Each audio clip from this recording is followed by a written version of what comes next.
Hey, Amanda here. I'm sorry if I look a little runny. I just got out of the gym. But I wanted to talk a little bit about current events in the Strait of Hormuz and what the US is doing and how that's affecting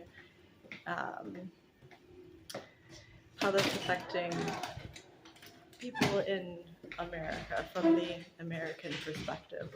So right now there's on the Strait of Hormuz, Iran is putting in basically tolls. So they're not really denying access. However, they are mandating tolls for passage through the Strait of Hormuz. To circumvent that, Americans are using a different route. So the route that's being taken is a much longer trip. So what does that mean? That means that prices are going up. It's costing more essentially to bring the oil into the States. So what does that mean? Specifically or significantly, that is impacting farmers. It is making it much more expensive to attain fertilizer. And from what I've seen, that this is having an impact right now on prices. Farmers are in debt already, paying back taxes from the previous year, and now prices are going up for fertilizer for their crops to come. That is important. That is significant. What can be done about that? That's a really difficult question to answer, because fertilizer is, that's going to affect everything. That's going to affect the price of food. And with additional regulations already put on SNAP benefits in America, it is making, that's going to make that much more difficult. My thought is, what are we doing about shale? So the U.S.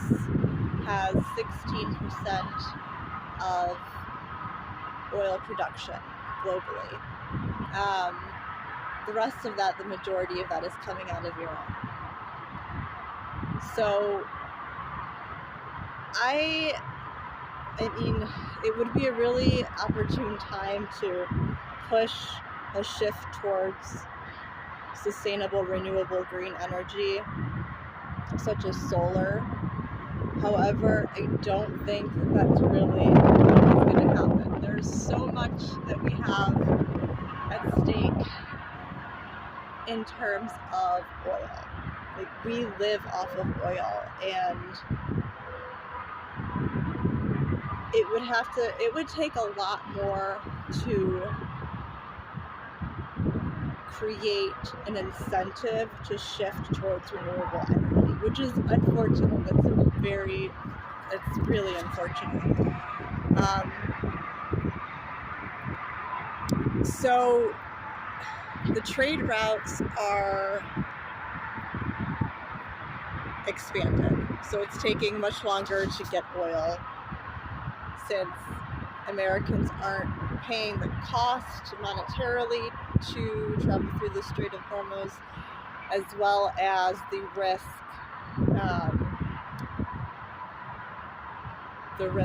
for getting bombed and actually safe passage through the strait. The fact that we could go around, really, to me, that doesn't sound like that big of a deal. Yes, it's more expensive. Yes, it's taking a lot more resources to actually get the oil. but we still are able to attain it. And the fact that we're actually not going to do without, so this is really about, it's fear-mongering scarcity. Do we have access to it? Are we getting it? Yes. However, fear-mongering scarcity is what's going to inflate prices even more and create a state of panic, which isn't helpful for anybody. Additionally, okay, so talking about the passage, prices of fertilizer is going up, which is affecting American farmers who are already in debt. And then finally, are we seeing any sort of regime change? People are saying, I mean, there's a lot of rhetoric back and forth, a lot of discourse talking about how the U.S. actively bombing is having Iranians having their anger shift from the regime towards America. I mean, logically, you can say that and be like, okay, yeah, that makes sense. However, if you look back through the timeline,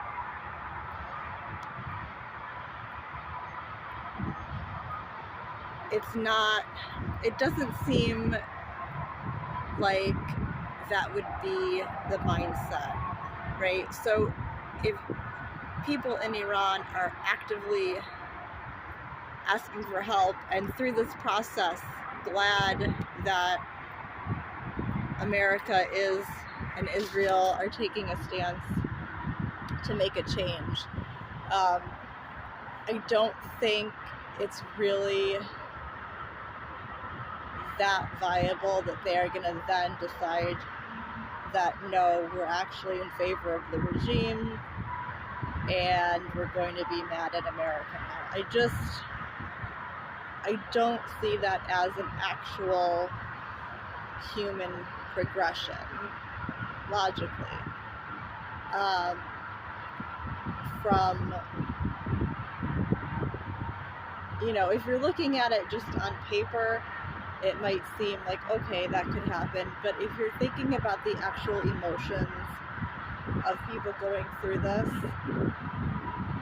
it would take a lot more, I think, for Iranians to start to be in favor of the regime. Like, in no way are they actually in favor of the regime majority, right? These people in the country are asking for change, and I just don't see it as turning towards America, or turning against America and turning towards the regime. One more thing I wanted to say about this in particular is that we have not heard anything in terms of how the U.S. and Israel could be supporting some sort of, we'll say, coup, for lack of a better word.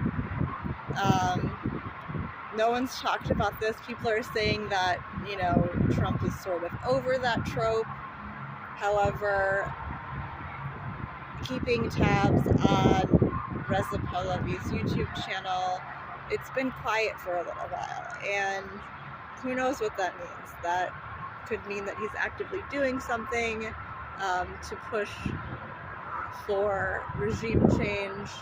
It could mean that, he's kind of taking everything in and, evaluating everything, but he doesn't seem to be somebody who's resting at all. For someone who is not an active leader of the country, at least yet. He is doing a lot to create a para-government. So this has been, like, he's already spoken about how he's instated a council, a multi-generational council, to start to put forth the will and desire of people inside and outside of Iran to promote a democracy, to promote democracy. So I'm really curious to see what's going on with that, to find out how that's progressing. In terms of America, there's been so Trump has spoken about giving, a month pause on doing any sort of bombing, additional bombing on the country.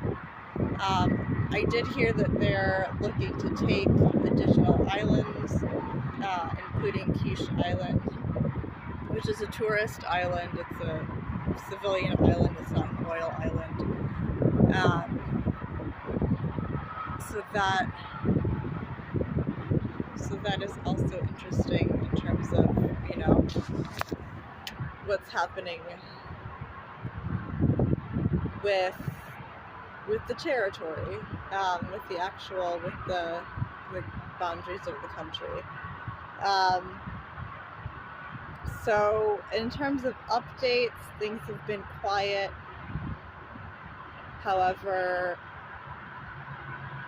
everyone's talking about the oil prices. I think it could be a really opportune time to make a push towards renewables. However, is that likely? Unfortunately, probably not, because we have a lot invested in oil, and it's going to be really hard to make that shift. I just don't think that this war is going to be that shift. So yes, please let me know in the comments what you think. I know I've kind of diverted my topic a little bit towards the state of Israel and the ICC and the ICJ, but I'm trying to, obtain the full spectrum picture of everything that's going on, and there's a learning curve within that process,